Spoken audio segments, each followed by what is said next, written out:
All right, welcome everyone to the MJ SportsCast, aka the Yang and Tang Show. I'm your host, Jerry Yang, and look who's back! My Tang back in the house. Welcome back, Mike. How's it going? It's going well, man. I appreciate you holding down the fort for the past few weeks there, JY. I've heard of I think I've heard most of the episodes, and you did pretty Nice. well there. So I just wanted to applaud you, for taking it down the past several weeks while I was gone. But what are your thoughts? How are you No, doing? no, thanks for the kind words, and it's definitely a lot easier with you here. Like talking to myself who don't normally do that. So having you back, there's a few times where I wish you were there, so we can kind of bounce ideas off of each other or react to certain things. So it definitely feels good to have you back, I'm sure all the fans that listen to our show are happy to have you back as well. So. So you're saying it was maybe a little bit of a different dynamic hosting the show solo here. What is maybe one thing that kind of stuck out the past few weeks? Was there anything that you enjoyed doing when you were, hosting, or did you just say, okay, well, it would be nice to just have the co-host back as soon as possible? I mean, it was fun for what it is, That's why I give props to guys like Beast Rider or Yeah. Ultimate Report for being able to do it all themselves. But yeah, I mean, it was cool to be able to at least, I guess, go at my own pace, on my own Hmm. schedule type of thing. I think that was a lot easier, and that's why I didn't really get a guest host or a guest to come in because wanted to kind of manage my own schedule while I'm by myself, right? But it's definitely harder because you're talking to yourself. You don't have anyone to react to you, no one to push back on certain things that you say or have a different perspective. You kind of have your own perspective and kind of go from there. So having you back, I think adds that element. Like having two hosts versus one. Definitely, you get multiple points of views and additional things that one host might have missed. So that's why we created the show the way it was, right? Because we thought it was better to have both of us on here. Yeah, that all sounds pretty good there. I was just kind of wondering, how you would feel about it, and got a pretty good answer. So Yeah, yeah. very good for that. Let's kind of jump into some of the key topics here. I know, football season or the off season has been kind of slow Mhm. there. What's going on, with the 49ers and some of the Jimmy Garoppolo stuff here? Because, the schedule came out pretty recently, and we could definitely dive into that a little bit here. But it seems like that Jimmy G stuff has kind of slowed down, right? Yeah, I mean, it's non-existent at this point, right? I don't hear any of the beat writers talking about it. I don't hear anything from the Niners staff talking about it. You see Kyle Shanahan Lynch at the Warriors game, like they're not exactly on top of it, but they really have a 2 week deadline in some ways, 2 or 3 week deadline once training camp starts in June. They either drop him or they have to pay him that salary. So I'm expecting some movement on that front. I think Debo wise, they're just gonna probably re-sign him, or he gets actually hit pretty hard if he misses training camp. And this new CBA that came out a couple years ago, or maybe a year now, they're trying to avoid that Le'Veon Bell situation where dude sat out for the whole season. It's actually a lot harsher now. Like back then, he sat out, but he still got I think 50 or 60% of his salary. With Mhm. the new CBA in place and agreement that they have, um, it's not like that, right? The NFLPA has agreed to like an 80% or 90% haircut depending on how the contract's structured. Mm. So I think we'll probably see Debo in training camp as if nothing happened, but I'm sure they'll work out a deal on a new contract before the start of the season, probably.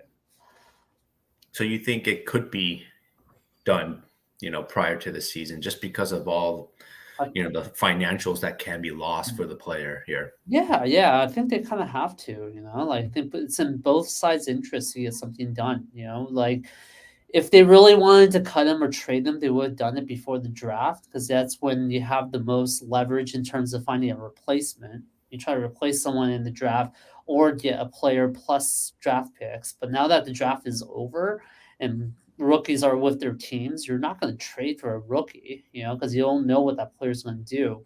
And you don't get the draft capital and flexibility with an extra draft pick till next year, right? So you're Right. not going to do that. So I think the only option now, when by doing nothing during the draft, is to re-sign Debo. And What's Up G says to pay Debo, they gotta let go of Jimmy G. And I think that'll happen. And I absolutely agree, right? I think they're trying to shop around Jimmy G. They're hoping to get something back from him and maybe some more salary relief there. But absolutely, I think they need the capital to pay Debo. But the thing is, they can also structure the contract where the salary doesn't hit till next year. There's nothing preventing him. He's already budgeted for this year, right? And any new contract renewals usually doesn't touch the same year.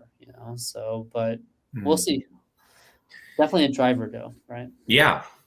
Let's kind of talk about the NBA here. It's like the Final Four, coming into the playoffs. We have the conference finals happening. The Warriors, they concluded the Grizzlies. They beat them in 6 games here, 4-2. But it definitely felt a lot longer than that, right? It felt like more of a 7 to 8 game series, to be honest with you, here. And I remember game 1 when Draymond Green got ejected for that flagrant 2. Yeah. And that just seemed like so long ago Felt like since then. eternity, right? Yeah, just because you had so much stuff going on after that, right? You had GP2's injury there. You had Dylan Brooks in the middle there. You had John Morant going to the club, during the series, and then him being out with an injury too. How did you feel about that Grizzlies series? Did you feel confident after that Warriors win in Game 6? Moving on to facing Game 1 and Luka Doncic. Well, let me turn it around to you first, right? Because I think the last few episodes I kind of covered my thoughts on the Grizzlies. I think overall it's probably going to be a rivalry going forward if it's always going to be like this, very competitive. I felt the Warriors were very battle tested and ready for the Mavs. But I mean, what was your overall thoughts on the Grizzlies series? Was it as you thought it was going to turn out, or do you think it was a little bit surprising that we're able to close out in 6? I guess we're kind of surprised by 5 though, right? Because we got blown out. I don't think anyone expected that. But overall, were Right. you confident? I predicted before the series that this would be in 5 here. I didn't see them getting blown out in one of those games, but they did. Hmm. But I felt the Grizzlies were very well coached, especially on the defensive end. I was really impressed by their half-court defense and just Hmm. being able to kind of stop that flow throughout most of the game here. But the Warriors, they just kind of stuck with the plan, right? And they were able to kind of prevail in these fourth quarters just because overall they're the better team. But I was really impressed how the Grizzlies, each game, they were able to get ahead most of the first quarters, except that last game in Hmm. Game 6. And then they were in the game for 3.5 quarters for most of them. But the Warriors just had a little bit more firepower. They have Steph Curry. They have the best player in the series. So Yeah, I I think think the Warriors yeah. will benefit from a series like this, because you want to be able to face good defenses. You want to be challenged. And I'm not sure if Dallas would be the best matchup for the Warriors, but I do think that they're a little bit more battle tested after facing Memphis. Yeah, and I think the clutch move was putting Looney in Game 6 and him getting so many rebounds and being able to size up with, the other centers on the other side of the ball, right? I think that was really clutch, and I heard that was a suggestion by Draymond and Curry. Don't know how true that is, right? Obviously, it's easy to say that after the fact, but if Yeah. it was, definitely the captains pulled through, and Looney was an X factor. Like without his production in Game 6, I think we would have been talking about Game 7 or end of the Game 7 right now. So Yeah, it was basically between starting Kevon Looney or Jordan Poole because Otto Porter was not an option due to injury, mhm, right? So the Warriors decided to go big there instead of going small. And also a factor that played in was that Jordan Poole was getting exploited defensively mhm. here. And his offensive spurts are very inconsistent and they're very sporadic. So it's really tough to count on a guy like Jordan Poole. And it's really tough to put that small lineup, throughout long periods of the game, just because the Grizzlies were very sound defensively here. So I really like that move to go big to kind of match up with Adams in the first quarter. Looney definitely played the best game of his life in game 6 with 22 rebounds there. But I think the Warriors overall, they had over 70 rebounds for that game. And I think that was a big contributing factor to them You think winning the they'll go series. back to the Looney for the Mavs series, or do you think they'll give it another shot? I know defensively the Mavs are pretty good as well, right? I think we talked about the Grizzly defense, but I think the Mavs hold up their own. They might not be as good defensively, I think, compared to the Grizzlies, but they also have Luca there, who's going to be an offensive machine, you know. Yeah. So size wise, I think they probably match up better against the Warriors. But if you put Looney in there, that might be an equalizer. But what do you think? Yeah, I mean, it's going to be challenging to put Looney and Draymond Green on the floor together and be able to defend all those 3-point shots that Dallas has made against the Warriors this season here. That's going to be the biggest challenge for us is how are we going to stop the three here, and how are we really going to guard Luka, in a 7-game series? I think it would be best to just let Luka have his, just let him score 50, but shut down everyone else. It sounds easy, but I think that's the strategy to take, moving forward in this series here. And I'm very curious to see how the Mavs will defend Curry, because the last few times the Mavs just double team Curry, right at half court, right? And that Mhm. really bothered the Warriors and that offense, and why we were down 3-1 in the regular season against the Mavericks. So, what is your take on it? So before I get into my take, What's Up G says, here's the game plan for the Warriors. Make Luca defend. Keep switching until Luca is defending the ball. Wear him down. Lock down on all four Mavs. Make Luca score and wear him down. So I think he's aligned with what you're saying, right? Just let Luca kind of do his own and make him try to burn out, basically. It has worked. I mean, that's kind of what they did with Ja, you know? And Yeah. other superstars like Nikola Djokovic for the Denver series, they kind of let him get his own and let him wear out as well, right? Well, this core and this coaching staff for the Warriors, they have a lot of experience scheming up against star players. They faced LeBron James multiple times in the play, in the finals. Hmm. Here they faced James Harden multiple times in a 7-game series and was able to wear them out throughout that. So I'm pretty confident that this Warriors coaching staff will put together a plan here. But I think we shouldn't panic if we get down 2-1, right? Because I could see us going 1-1 to split the home games here. And I think that game 3 is going to be pretty challenging here. But even if we're down 2-1, I think we still have a chance to win this series as well. Yeah, that's a good point. I do like how we have home advantage, and the Warriors do seem to play a lot better when at home. So I think at least we have that going for us. But I was a little surprised that the Mavs blew out the Suns in Game 7. You know that was I think a big shocker. But CP3 didn't look like the way he looked.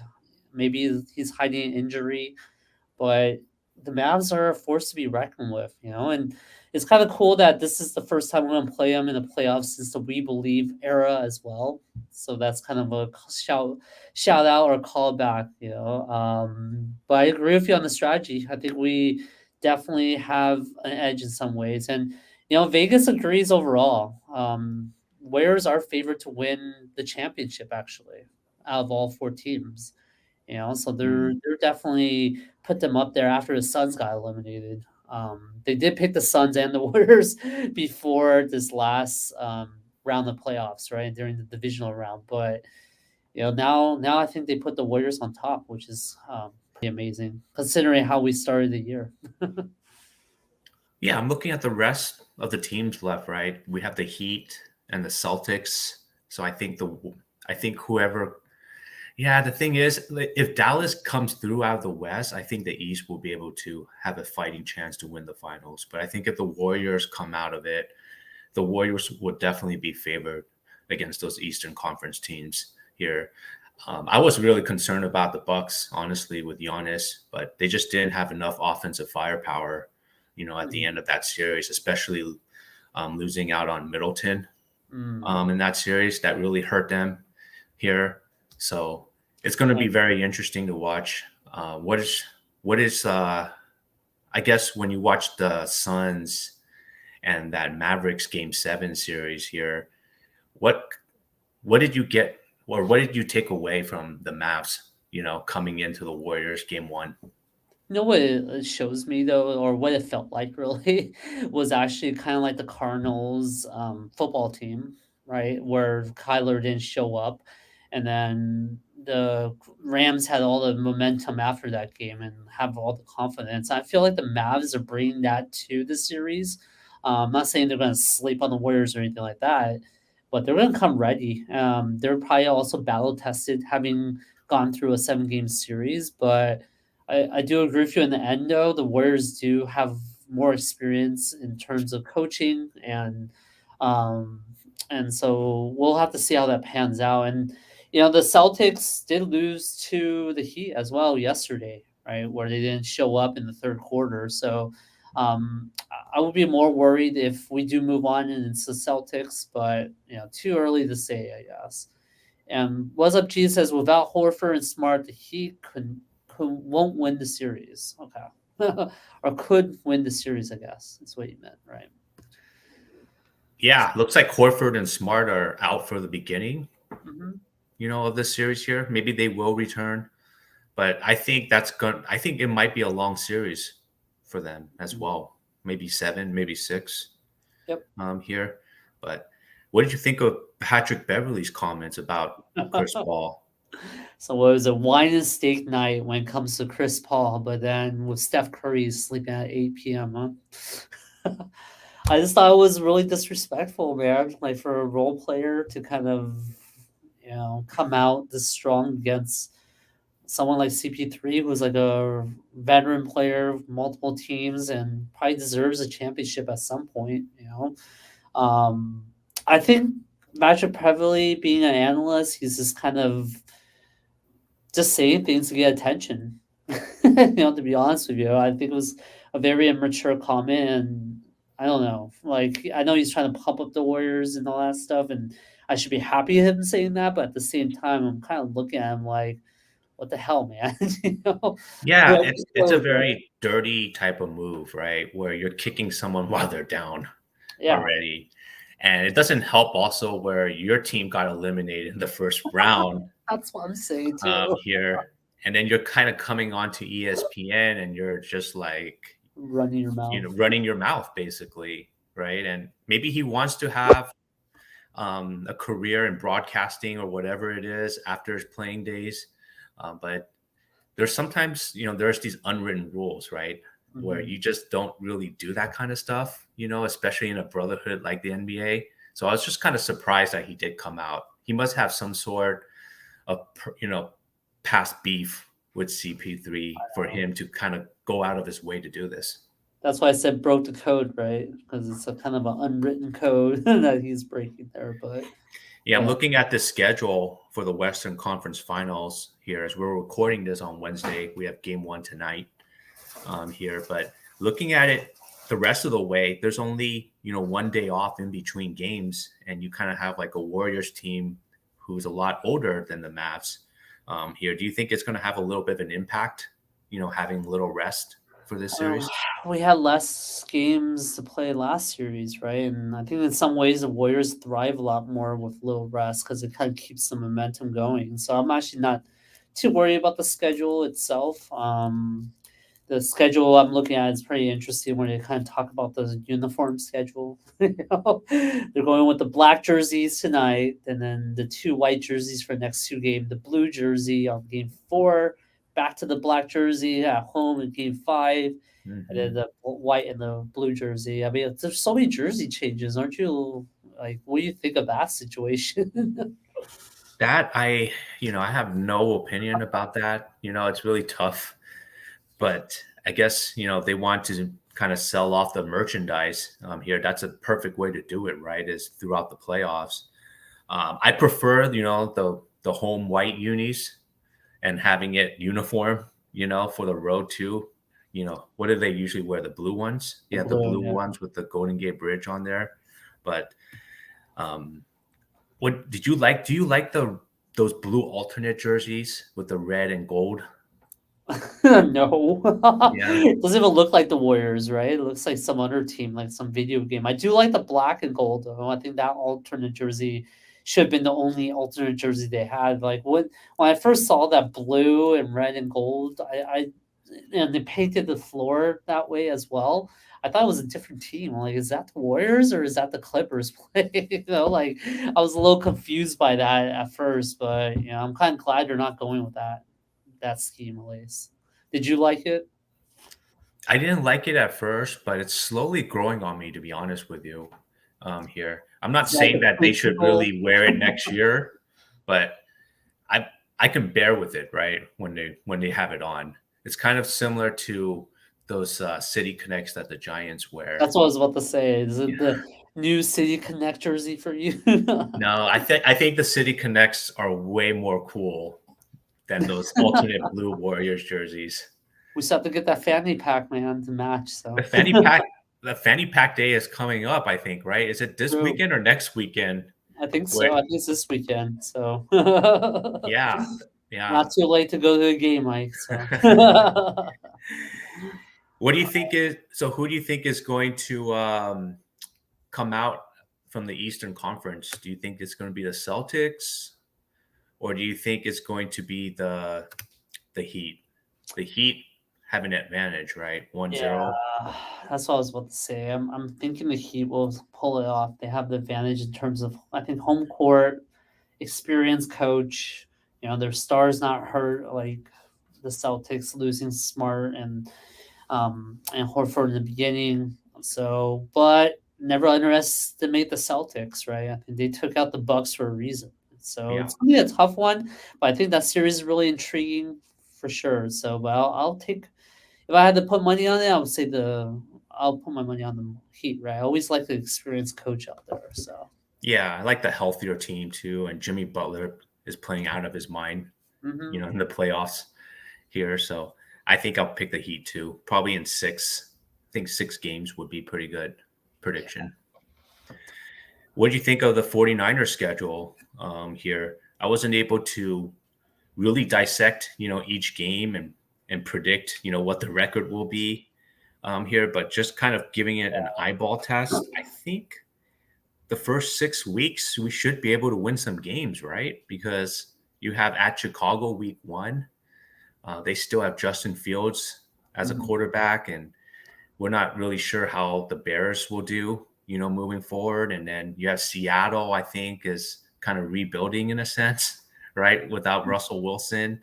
But then you have Denver. You're going over to Denver and play facing Russell Wilson. facing Russell Wilson too, and then you're also facing the Rams in Week 4, and it's a rematch, of last year's playoffs, but we've done a good number on the Rams during the regular season, and then we conclude Week 5 and Week 6 at Carolina and at Atlanta here. Do you think we're going to get off to a pretty hot start the first 6 weeks? Yeah, I mean, look at the schedule. I think we could probably win 10 or 11 games actually overall, despite having, I think, the third hardest. I think the hardest schedule is actually Seattle.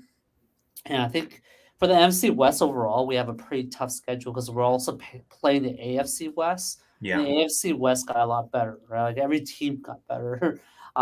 Maybe KC dropped off a little bit, but they still have Pat Mahomes, right? yeah, But fortunately, we don't have to play that part of the AFC. We do have to play the Chargers and the Raiders, though, who did get better in the offseason. But yeah, I wouldn't be surprised to go 10, 10 games, 10 wins here. So the biggest concern, biggest unknown to me is Trey Lance. First of all, is he going to stay healthy? Is he ready to be a starter? Um, if this was Jimmy G, I would say we're almost guaranteed 10 games, to be honest with you, right? Because he has the familiarity of the system. He's kind of, in his real third or fourth full year as a starter. Um, but then he's not sustainable long term, right? Like long term, you want someone like Trey Lance to be the X factor and have the arm that you're kind of missing with Jimmy G there. So I'll go 10 games as kind of a conservative play there. But yeah, I wouldn't be surprised if we go 11 or maybe 9, depending Right. on how we do. It'd be kind of cool to kind of see Tom Brady return to the Bay Area on the 14th. I think that was the first time he's played here in a very long time, right? And then Vegas on New Year's is kind of fun too, at Vegas. So that's kind of a first as well. So it'll be interesting. I think the schedule is definitely one to be looked at. So So there's 17 games in this season, right? So if we're going to eight, predict 10 18. game, if we're going to predict 10 wins, then we're also looking at Oh, 7 losses, right? And I think losing 7 games is quite a lot for a good team. I think an elite team nowadays is winning 12 games, yeah, at the minimum here, maybe losing 4 or 5 games here. So I think losing 7 games is a lot for the 49ers, but like you mentioned, there's going to be some growing pains, I believe, with Trey Lance here, because I don't think he's going to be able to win games by himself, that's right? what I'm He's going to thinking. rely on that running game. He's going to rely on the defense here. So I'm going to be watching definitely and seeing how he's going to react here. But I'm very curious about how he's going to do on the road, because there's going to be quite a lot of road games coming up the first 6 weeks. There's going to be 4 road games and 2 home games here at Chicago, at Denver, at Carolina, and at Atlanta. I mean, yeah, they're not great teams besides Denver, but it's going to be a true test for the young quarterback. Yeah, and playing at Soldier Field in Chicago is never easy as well, right? There's gonna be weather's gonna be a factor because it is pretty, you know, much at the end of summer, early winter time frame. So it's not gonna be super cold out there, but it's definitely a different element that we shouldn't underestimate, right? I think it's not a guarantee that we win week 1, I think. So Yeah. and what's up, G says Niners open Chicago and the Giants play the Cubs that same weekend. Could have a lot of SF fans in Chicago that week. Wow, that's pretty cool actually. You can kind of make a weekend out of it with seeing both teams there. Yeah, that would be a great weekend to go visit Chicago, right? Yeah. I've never actually been to Chicago myself. I've never been to those. I've never been to Wrigley Field, Soldier Field, Comiskey Park. Definitely, one of my, to-do lists out there. Have you been out to that No, I side? haven't been either, and I heard Wrigley Field is one of the coolest places to watch baseball, right? So considering like the history behind it, it's one of the oldest stadium, and the way it's structured too, you can kind of see the whole city, and it's definitely a part to check out, So. And then what's up, G says Wrigley is awesome. Yeah, that's what I heard from a lot of people that have actually been. So, Yeah, I mean, that's there's like very few stadiums where you want to tear them down, right? awesome. Wrigley would be one of them. Fenway Park is another there. I Mhm. can't really think of any other stadium. AT&T. Yeah, AT&T's what, 20 years, right? They're Yeah, already 20 so years here. And whatever they call it. I don't think they call it AT&T Park anymore, but I think they call it Oracle, correct? Oracle Park. There we go. Yeah. But now it's becoming one of the older ones, right? So, Yeah, well, speaking of baseball, the Giants recently made a trade. Mauricio Dubon was shipped over to the Astros for catcher slash first baseman Michael Papirski here. A lot of fans were really surprised and shocked by this move, um, just because I think he was a little bit of a fan favorite in a sense, even though I've been very critical of his play.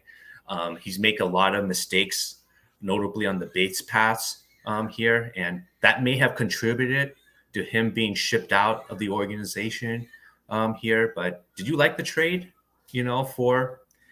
For some catching depth here, because DeBon was playing. I think he was playing pretty decently, right, for the Giants, but I just don't think they had enough options for him. They had Estrada there, and you had La Stella coming off the DL. Mm. So I think it was pretty inevitable that Dubon was going to be the one, being traded. But it still kind of hurt for Giants fans. Yeah, I mean, I'm going with the Bill Walsh theory here, right? Like trade the guy while he's hot rather than when he's not, on his way up rather than on his way down type of thing. So, he was really hot to kind of end the season, but he also kind of made some boneheaded mistakes sometimes on defense. Bunted when we were up, right? I think that was something that I know Kapler in press conferences kind of defended it, but if you watch the clip when he did that, Kapler was kind of in his face, right afterwards. So it's kind of he says one thing obviously to protect him, but Kapler's not happy about that one, right? So yeah, I think overall though, kind of sad that he's gone, especially getting a catcher first baseman makes me wonder, is there a move for Bart then? Castelli's playing pretty lights out these days. Like talk about a guy getting hot, he's getting pretty hot. So is there a move there that they're gonna make? Is this Michael Perbersky gonna be good too? Like is he just another like practice player that we're just kind of keeping as a chip for future, or is he actually going to see the field, right? So Yeah. lots of little questions, I think, on that move. You know what they say, you can never have too much catching depth in your organization. How would they say? Oh, okay, I didn't know that was a thing. You really can't, just because of, you know, how scuffed up catchers get, out Mm, there, and they get pretty hurt, being on the squat position all day here. And as the regular season progresses, their body wears down, right? And their production offensively lowers as well. so it's kind of Um, like a running back, huh? So you can never have too many running backs. I guess the same with yeah, catchers. yeah, and I don't know if you touched upon Bart in previous shows the last few weeks No, that was here, I but was waiting for you to come back for that one. Before we get into Bart, Jeannie Liu agrees, selling Dubon at a high. So that's yeah, definitely. So, but yes, Joey Bart, is he not seeing the strike zone or what? Like, what the heck is going on with that guy? yeah, I just think his approach at the plate is really flawed, right? Mm, And it's not the Giants' way in that sense, And the Giants, they really preach about looking for pitches in the zone and really mhm. attacking it, right? And too many times you see Joey Bart maybe taking pitches or swinging away at pitches that he can't really hit here. And that's really concerning, I think, for the Giants, right? Especially when you're young and you have all this energy in the beginning. And this is just in the beginning of the season, right? Can you imagine as the season progresses and he plays more games and that catcher's body starts wearing down? Like, I'm just going to be so concerned about how Bart is going to be in the plate, right? When he's Mhm, tired mhm. and worn down. But he still is young and he still doesn't get on base enough. He doesn't draw enough walks and he strikes out way too much, right? And that's just not the Giants' way. And that's why he's been batting ninth most of the season here. And do you really want that out of one of your top prospects? Mhm. Probably not. You want your top prospect to be hitting, fourth, fifth, sixth in the batting order here. So I wouldn't be surprised if he gets shipped out of the organization. But at the same time, teams know what his weaknesses are. They could all see the film, right? So Mhm. I think the time to kind of sell high on Bart has passed here, and they're just going to kind of let it progress, and hopefully Bart can figure it out throughout the season. Yeah, I mean, he's kind of regressed, right? Because when he started this season, he was pretty hot, and he's kind of reverted back to the Joey Bart when he was first called up. Like the whole confidence level from him kind of took a step back for me. So wouldn't be surprised he gets sent back to the minors, but you can't trade the guy now, right? His value is probably at his lowest, right? So don't think that's happening, but they It's tough. have to stick It's with tough him. because if we send him down to the minors, who are we going to replace him with, right? And Casali is more of like a part-time player, a guy that plays maybe 3 games, 4 games a week here. And I don't think Patrick Bailey is ready, right. to come up here. So maybe that's why they made that DeBon trade because they Yeah, I wanted was to add gonna more say catching maybe depth. it's Michael Papinski, right? Maybe he's the guy they're calling up. Well, you do have to cut down the roster, I think, mid-season, right? So they might have to make that tough decision then. So we'll see. Yeah. Well, the Giants, they've been doing really well against Colorado, right? They've won what 12, 13 straight Um, against them dating back to last year. And we lost 2 out of 3 in St. Louis. I think those were pretty rough games, to be honest with you. Here, Rodon got lit up during yeah. Sunday night baseball in front of a national, Yeah. televised game. Here, and you had Albert Pujols freaking pitching, during that game. But what's great about baseball is that you can always move on to the next series and get much better, right? And I think the Giants couldn't have asked for a better place than Coors Field, and they totally lit up the Rockies the past few games. Right. Yeah, I mean, and I think What's gave us some bad news here. The Giants lost 5-3 today to the Rockies, but like you said, it's easy to move on because it's baseball. You have so many games, So they're a little surprising in some ways. Where I think the Giants are very streaky.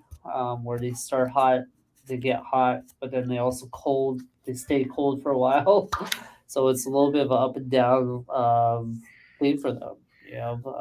Maybe by design because we're getting a lot of younger players come in, so you're gonna have these type of moments where you have a younger roster, right? But yeah, I still believe in the Giants, and yeah, I don't know why Albert Pujols was pitching the night. That was like kind of whatever, I think. Yeah, I like it, to be honest with you, because it gives your team an opportunity to save your bullpen. Well, that's what he Even was doing, right? Yeah, But it wasn't great for the Niners, or sorry, for the Giants. I think some of them took it in stride, right? Like Evan Longoria thought it was awesome. Like he wanted to keep the ball, but man, I don't know. didn't Joey mean, Bart hit a home run off Pujols too? So that could yeah, add to Joey Bart's home run total there. I know his ERA, baby, or his average, his BA's up now, right? Jeannie Lou says is a bucket list item to do. Crawford wanted to pitch too. Yeah, well, let's blow out some teams and then maybe Crawford can get a chance. So What did you think about Anthony Rendon from the Angels hitting on the other side of the plate here against a position player, pitching for the other team? And he actually did hit a home run last week. Do you think he was showing up his opponent, or do you think his opponent doesn't care and is just kind of taking it as kind of fun play here? I think it's just the latter. I think Yeah. people are just messing around at this point. Everyone wants to be Shohei Ohtani, right? Be able to pitch and hit. So I think Yeah. he's kind of opened the doors to people wanting to do stuff like this. But whatever. All right. Do you want to move on to our pick of the week? Yeah, so originally I was thinking of picking the Giants, but obviously the game's over Yeah. now. I mean, we saw the score, so we're not going to do that. Though, we are starting a new series, I think, with the Padres. So overall, what we can do there are, yeah, we're playing the Padres, right? So in 3 games at home, do you want to pick the record for that first? Are we going to go, 3-0, 2-1, or what do you think there? Without knowing the pitchers, right? Because they haven't announced the pitchers. We know Logan Webb's not going to be pitching the series because he pitched today. But what do you think? Let's see. I think Rodon will be pitching one of those games, right? Yeah, well, actually, I see the pictures. I'm looking at the website now. Jacob Jonas is going to be pitching tomorrow. So guessing bullpen game, and then Carlos Rodon on Saturday, Alex Wood on Sunday.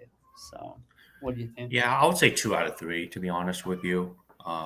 Even though Jonas, the Giants have been playing pretty well behind him, I would say Yeah, here. But I think I see Rodon bouncing back from his last pitching performance against the Cardinals, and I like Alex Wood going 5, 6 innings here to close out the series. So I'll pick the Giants 2 out of 3 here. What do you think?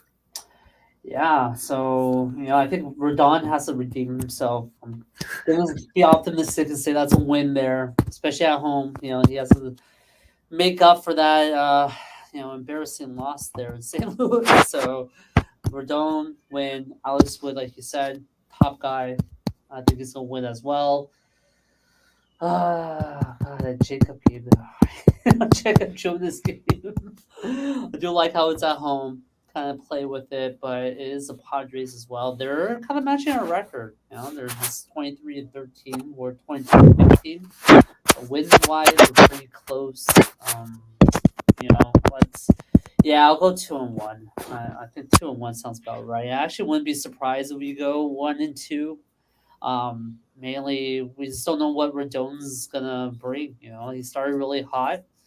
Don't know if guys figured him out or not. He's kind of wild card now because of that last start, right? Yeah. So we'll see. But optimistically, I'll say 2-1. But wouldn't be surprised if it's 1-2, right? So All right. all right, Warriors tonight. Game one of the playoffs at home. Warriors are favored minus 5.5. Over under is 214.5. Mike, who do you have? Let's see here. Game one, 5.5 point spread, right? Mm-hmm. I like picking the Warriors here. I like picking the home team usually, especially since the Warriors will be a little bit more well rested here. I think they'll have a better game plan coming into this.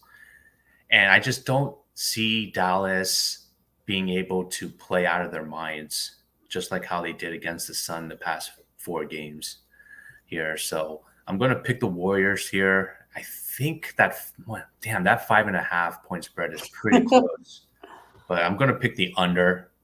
And then I'm also going to pick the under here at 214.5. So you're taking Dallas plus the points? Yeah, just because I think the Warriors will be able to stop some of their 3-point shooting here. And yeah, I just think that they'll be able to stop them on that side of the floor. So I'm going to pick the under for both sides, but I'm going to pick the Warriors to win this game. What Okay. about you? Okay, so you're taking Mavs plus 5.5, the under on the over under. Yeah. 215 is pretty low. 214.5 pretty low over under overall. So when it's low like that, I like to take unders. Probably because it's a game one. Maybe both sides are playing pretty nervous overall. The under sounds pretty good there. I'm actually pretty confident on the under, right? So if I had to pick, definitely the under there. The sides or the money, the spread is pretty tough because, like you said, 5.5 is a lot for the Warriors to cover. Mavs coming in, right? Yeah, I think I have to agree with you. I think the Mavs plus 5.5 is, mainly because it's going to be so close, and not sure if the Warriors can figure out Luca in game one. So there's going to be some opportunities for him. And Warriors in a 7-game series kind of figure out teams after 1 or 2 games. Like they don't immediately come out and know how to play a team really well. Um, so yeah, I'll go with the Mavs plus 5.5, but still thinking the Warriors will win, right? Yeah. And just based off the past 2 series, I think the Warriors have been fairly prepared, for game ones. Here they blew out Denver in game one, and then they were able to kind of edge out a victory against Memphis in game one too without Draymond Green here, and they'll have multiple days to kind of get ready for the Mavs. So I like the Warriors' chances. Yeah, and we'll have Steve Kerr back. I think that's a big plus as well. We didn't get a chance to ask you this, but what did you think about Mike Brown? Him taking the reins, and going to the Kings. What was your thoughts on that? I think it was time. I think an NBA team was going to snatch him up just because of his pedigree, of his time with the African Olympic team here, and I just think he's a good fit for a lot of teams out there, just because of what he can bring defensively. And I think the Kings, they need a leader, they need a voice, they need someone to bring some defensive accountability to that franchise here. And like, I think he can bring it. I'm just not very confident in the types of players he has on the roster. You have Bagley, you have, but you just have all these players who are not really great fits, who are just very focused on the offensive side of the ball, like DeAndre Fox Yep. here, and it's gonna Harrison be, Barnes. yeah, yeah. I mean, he signed a 4-year contract, and hopefully he can make the playoffs by year 2, year 3. But it's definitely going to be a lot of work for Mike Brown, and I think he's up for the challenge. But with any head coaching job, it's such a rough thing, especially if you don't have a great foundation. And the Kings, they're kind of rebuilding in that aspect, right? They missed the playoffs here so many years, and they haven't been up there in defensive efficiency since like 2016. So or 2006. I think that was the year. So they've been struggling for a long while. I'm just curious to watch how Mike Brown will respond to that. And it's his fourth stint as a head coach, right? I think he was with Cleveland for 5 years, the Lakers 2.5 years, the Cleveland for another year. So yeah, he definitely has the experience. He's learned some stuff from Kerr, I'm sure, as well. It's the other way around. The Kings traded their best player, Halliburton, says was a G. Yeah, they did.